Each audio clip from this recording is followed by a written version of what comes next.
ആദ്യമായിട്ടായിരിക്കും ഒരു home tour അതിൻ്റെ ഓണർ ഇല്ലാതെ ചെയ്യുന്നത്. പക്ഷെ എനിക്ക് എന്ത് ചെയ്യാൻ പറ്റും? ഒന്നും ചെയ്യാൻ പറ്റില്ല. അപ്പോൾ ധ്യാൻ ചേട്ടൻ ഫുൾ ഫ്രീഡം എനിക്ക് തന്നിട്ട് പോയതുകൊണ്ട് നമുക്ക് ഇന്ന് ഫുൾ ഇവിടെ മൊത്തം കാണാം.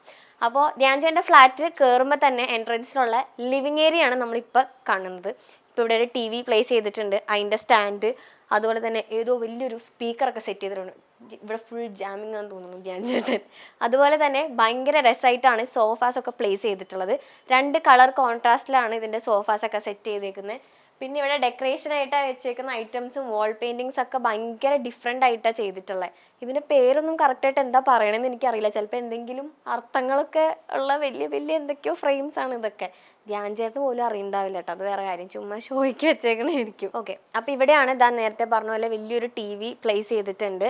അതിൻ്റെ സൗണ്ട് ബാർ ഇവിടെ ഉണ്ട്. പിന്നെ ഇതാ ഇത് നല്ല രസമുണ്ട്. ഇത് ആക്ച്വലി മാഗ്നറ്റ് ആണ്. നമ്മളിങ്ങനെ വെറുതെ അയ്യോ ധ്യാൻ ചേട്ടൻ എന്നെ കൊല്ലും നശിപ്പിച്ച കണ്ടോ. അപ്പോൾ ഇതൊരു മാഗ്നറ്റിൻ്റെ ഭയങ്കര വലിയ എന്തോ സംഭവമാണ്. ധ്യാൻ ചേട്ടന് പോലും അറിയണ്ടാവില്ല. ഞാൻ ഇടയ്ക്കിടയ്ക്ക് ഇത് പറയും, കാരണം ധ്യാൻ ചേട്ടൻ അറിയില്ല എന്നുള്ള കാര്യം എനിക്ക് ഉറപ്പാണ്. പിന്നെ അതാ ഞാൻ നേരത്തെ പറഞ്ഞ പോലെ ഇത് എന്ത് സ്പീക്കറാണെന്ന് എനിക്ക് അറിയില്ല. എൻ്റെ കയ്യിലൊക്കെ ഒരു ബ്ലൂടൂത്ത് സ്പീക്കർ ഉണ്ട്, പക്ഷെ ഞാൻ ആദ്യമായിട്ടാണ് ഇത്രയും വലിയൊരു സ്പീക്കർ കാണുന്നത്. ധ്യാൻ ചേട്ടൻ അതും ഇവിടെ സെറ്റ് ചെയ്തിട്ടുണ്ട്. പിന്നെ അതാ ഒരു ഫാൻ, കാറ്റ് കൊള്ളണമല്ലോ.